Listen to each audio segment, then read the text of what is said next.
What's going on, my fellow A-plussers? Welcome back once again to a brand new episode of A-Plus Hero Report, your weekly stop for your movie, news, television, everything, guys. Marvel, DC, it's all here. It's all here. I'm your host, as always, Adam Perez, ladies and gentlemen, back with another review episode for you guys, Star Wars fans, as we get into The Mandalorian Season 2, Episode number 2, or also known as The Passenger, Chapter 10 for this particular week's episode as we continue along with our journey here, guys. I'm so glad that The Mandalorian is back, honestly. Like, I even posted this on my Twitter account, the fact that I love Fridays, not because of the fact that it's necessarily the beginning of the weekend for me. That's always fantastic, but it's Mandalorian night. It's Mandalorian day. So I finally got the opportunity to watch episode number 2 of this season. I wanted to go ahead and jump on here and talk with you guys live in regards to this week's episode. I certainly hope each and every one of you have had a great week and have enjoyed this week's episode if you've had the opportunity to go ahead and check it out for yourself. This was a decent episode for me this week. There is something fun about getting to see the Mandalorian sort of on his adventures as he's sort of embarking on his next journey, if you will. I thought Jon Favreau did a fantastic job last week in directing and writing the episode and really just kind of launching us off into this journey. And we come into season 2, or episode 2, I should say, this time directed by none other than Peyton Reed. Now, Peyton Reed may sound like a familiar name for you guys. He should. He is, in fact, a Marvel alum. He worked very, very much so on the Ant-Man movies 1 and 2, if I'm not mistaken. So he's getting his dabble in regards to the Star Wars world, right? I mean, I guess Disney really appreciated what he did when it comes to Marvel. Probably has a great friendship with Jon Favreau. Jon said, "Come on board. Let's see what you can do with Star Wars." And I didn't think Peyton Reed did that bad of a job. I really enjoyed what we wind up getting this week. There are elements of Mando having to face up against these huge alien creatures that I find quite fascinating. Like, it's a part of the Star Wars world and lore that I feel like we don't get the opportunity to see too much on the big screen or even the television screen. I mean, maybe in animation form, with some of the stuff from Rebels and Clone Wars and things like that. But when it comes to live action, there is something really fun about getting to see Mando have to face off against these gigantic creatures over the past couple of weeks. So I really get the feeling that this is just kind of really focusing on Mando's journey towards getting the answers that he certainly needs to kind of begin this season. So I feel we're really going to dive into maybe deeper storylines pretty soon here. I feel like once Mando actually gets to the location in which he's looking for some of the other fellow Mandalorians, I think that's really where we're going to sink our teeth into sort of the history and the lore of the Mandalorians, some Jedi stuff as well, because we do know we've got some great appearances certainly coming through for the remainder of the season as well. But for a starting point, at least for this season, episode 1 gave me a gigantic crate dragon battle that to this day, I've watched this episode like 4 or 5 times. It continues to blow my mind. And in this time, we get the opportunity to see him facing off against a gigantic ice spider, if you will, later on in this episode. So overall, solid episode.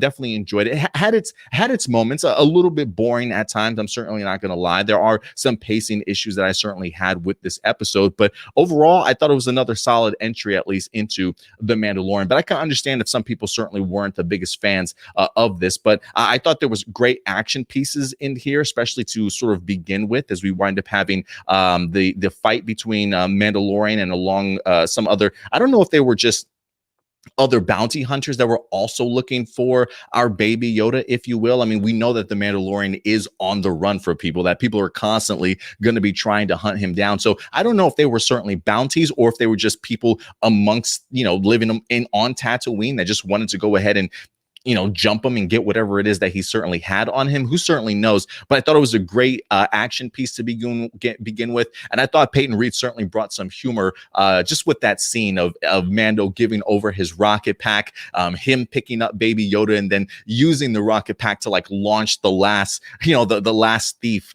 into the air, if you will, and kind of send him off. So I thought that definitely gave me a chuckle. And I thought it was a really great way to go ahead and start off this particular episode. We also get the opportunity to see the engineer once again from episode 1. Now, I told you guys last week, I personally did not mind this character. I know she certainly came across, I feel like maybe kind of annoying to some people, but I really like her chemistry with Mando and Baby Yoda also. She definitely has that sarcasm aspect to her.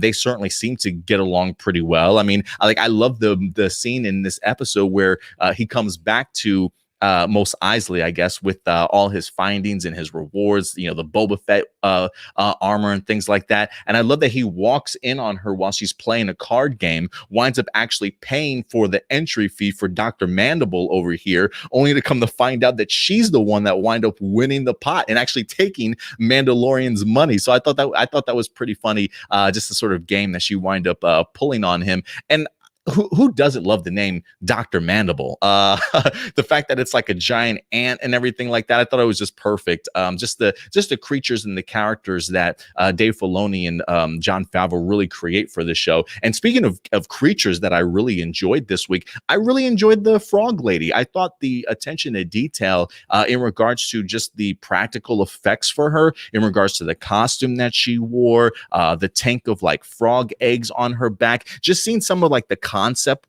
art at the end of the episode, I think really helped me appreciate that design for that character just a little bit more, to kind of see how they took something from an art piece and actually put themselves in sort of a practical suit. Now, I don't know if this design of the costume or the suit itself was similar to what we got in season 1 with the This Is the Way guy. I can't remember. Krill. I believe it's Krill. That suit also had sort of like an animatronic helmet, or at least like a mask, if you will. So I'm wondering if that same design for the creature in season 1 came through here for this particular season also when it comes to Frog Lady, because I was really impressed with just the practical effects and the design of that creature, at least seeing what it came from concept art to reality. I thought it was pretty impressive. But the engineer clearly knows someone that knows someone on how to help the Mandalorian find who he's looking for in other Mandalorians. Apparently there's a covert of Mandalorians nearby. We saw them very heavily in season 1, and unfortunately they wind up having to be run off. So now the Mandalorian is trying to figure out where that next group of Mandalorians are, and it seems as though the engineer's person that she certainly knows how to go ahead and locate them, and the person is in fact this Frog Lady. So the idea here, though, is that in order to get to those Mandalorians, the key is Mando has to transport this Frog Lady to her destination, which is exactly where he has to go. So pretty much like a taxi service, as he says in here, right? Like, I didn't sign up to be a taxi service. You certainly didn't, but you need the information. So you got to take this lady along with you. And so the Frog Lady just pretty much explains that she needs to take her eggs there in order to be fertilized and certainly meet up with her husband, right? She talks about the idea that her husband has kind of sacrificed a ton to establish a life for them on this planet, and she needs to certainly get there. Like, this is her last sort of life cycle of children that she can certainly have before she goes.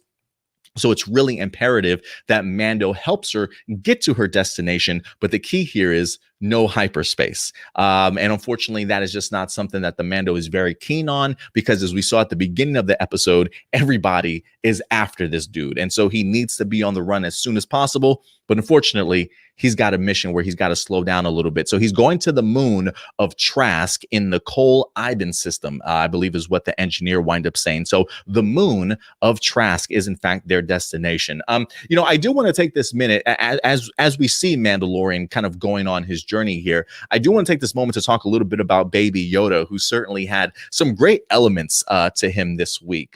There is something that I really love just about all the great sentimental moments that we had between Mando and Baby Yoda. I think this is a great way to further establish just how close they certainly are becoming. The fact that they have been on this journey for quite some time now, and the longer they spend together, the closer they clearly get. Right, like Baby Yoda has no problem in cuddling up to Mando at this point in time. I love the fact that they literally share sort of like the same bed or the same compartment whenever Mando goes to go ahead and lay down. I mean, look, everybody needs a cuddle buddy, right? Even Mando. So I love the fact that him and Baby Yoda certainly are getting more familiar with each other. And I think Peyton Reed certainly did a great job in here and just showcasing that with just the little adorable scenes of Baby Yoda just running away, maybe whimpering a little bit, doing some whining, Mando picking him up and holding on to him everywhere he goes, sort of thing. Again, I just really continue to enjoy that relationship. But Baby Yoda here, man, just killing babies left and right. We might as well just call this guy. Never mind. Never mind. I'm not even going to go there. But anyway, Baby Yoda just out here killing babies, man. I get the idea that this kid is like super young and he's just a child and he's still growing and he's, he needs all the protein and the vitamins that he certainly can be to grow up to become a strong species, whatever he certainly is. But homeboy is literally dunking his hand inside of this lady's tank and eating her fish, her little baby eggs, at least clearing out and killing at least 3 babies in here of the frog kind, and then at least 1 spider at the end of this episode also that he goes ahead and sort of just chucks back as well. I mean, this guy's just killing babies left and right. I don't mean it doesn't matter if you're a frog, doesn't matter if you're a spider. And it does remind me a little bit of the episode that we got in season 1 that was done by, was it Bryce Dallas Howard? Where they're in the village and all the little kids are watching Baby Yoda as he winds up eating and stuff. And I think he winds up grabbing a frog and biting into it. And everybody's like, ew.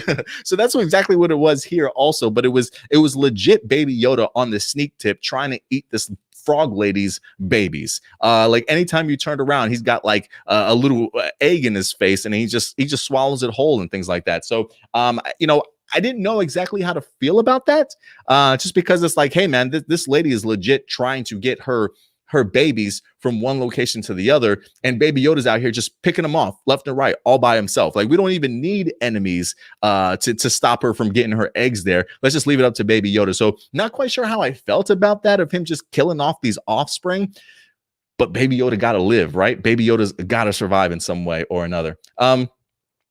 I thought there was some. I love the speeder, not the speeder chase, the X-wing chase that we have here. As we are on our journey for Mandalorian, he does get pulled over by 2 X-wings that plan on trying to accompany the Razor Crest. They pull him over really for the incident for the correctional transport that we saw back in season 1. I'm really glad that it kind of came back around because 1, it's always great to see X-wings, but 2, was that Dave Filoni in there also? Like I feel like that one of the pilots was in fact Dave Filoni. I can't remember if he's literally playing the same role from last year. I feel like I saw Dave Filoni in season 1 also, and something makes me want to say that he was also an X-wing pilot from that episode. So I'm wondering if it's the same. If that's the same person, or if Dave Filoni is just like, hey man, just put me wherever you need me. But I thought it was pretty cool to see Dave Filoni in here as a pilot. But yeah, great chase scene onto the snow planet that we wind up seeing here before the Razor Crest winds up crashing. A couple of things that I really enjoyed about this episode. I really love seeing Mando's growth as he just kind of helps more people, kind of understanding the importance of keeping his word, doing what's right. I feel like they've really given Mando a great arc, especially after everything that he's been through in season 1, to kind of see him coming back around and being, I'm going to say, a little bit more reluctant to helping people, but understanding the importance that comes with helping people. And, I love the fact that the frog lady even brought up to him by using the translator on the bounty hunter droid from last season, trying to communicate with Mando, because clearly there's a gap in translation, right? I mean, we've seen the Mandalorian speak several different languages, but whatever the frog lady speaks, there definitely is no connection there. So brilliant on the frog lady's part to go ahead and rewire this droid to use it sort of as a translator, if you will.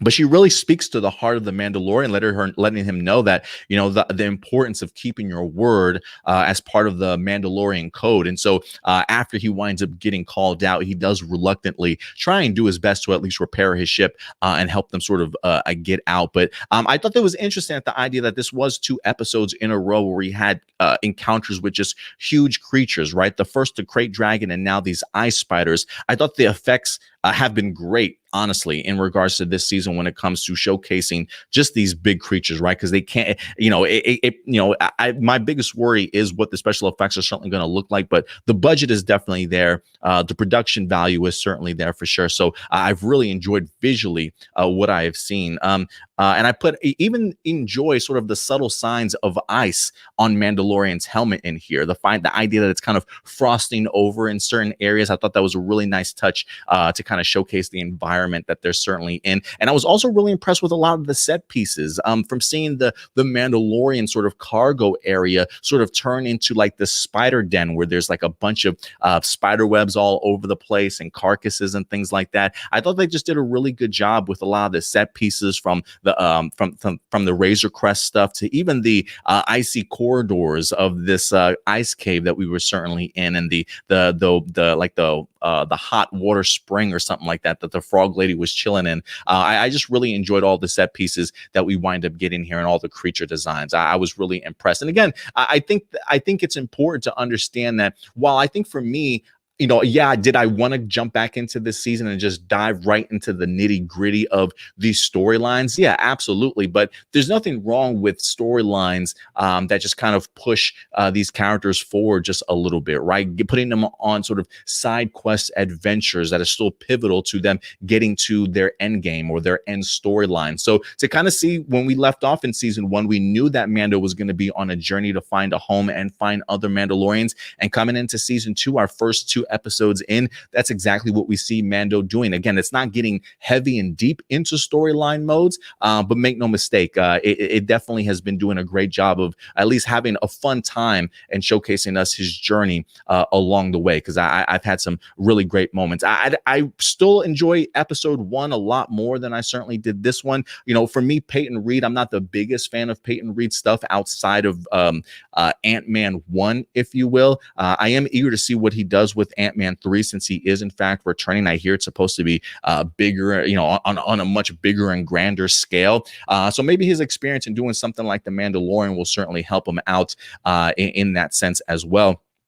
But overall, for a second episode, I thought it was okay. I certainly enjoyed it. Had a good time with the action pieces, but certainly slow at some areas. But I continue to watch and enjoy Mando's journey. And I'm definitely looking forward to the idea of next episode, at least us locating some other Mandalorians, or really focusing on the central storyline arc for these characters this season. So we'll see what happens there. But other than that, guys, I enjoyed the episode, and I definitely always look forward to the following episode of next Friday. So definitely let me know your guys' thoughts on this week's episode. Again, it was okay, but I enjoyed it. But guys, other than that, that's going to go ahead and wrap it up for us here at A+ Hero Report. As always, we will be back later on this weekend with our live episode of A+ Hero Report, where we wrap up the week's news in regards to Marvel, DC, television shows, and some of your favorite movies. So definitely join us Sunday live at 11 a.m. Central Time. So we'll certainly see you guys on Sunday. But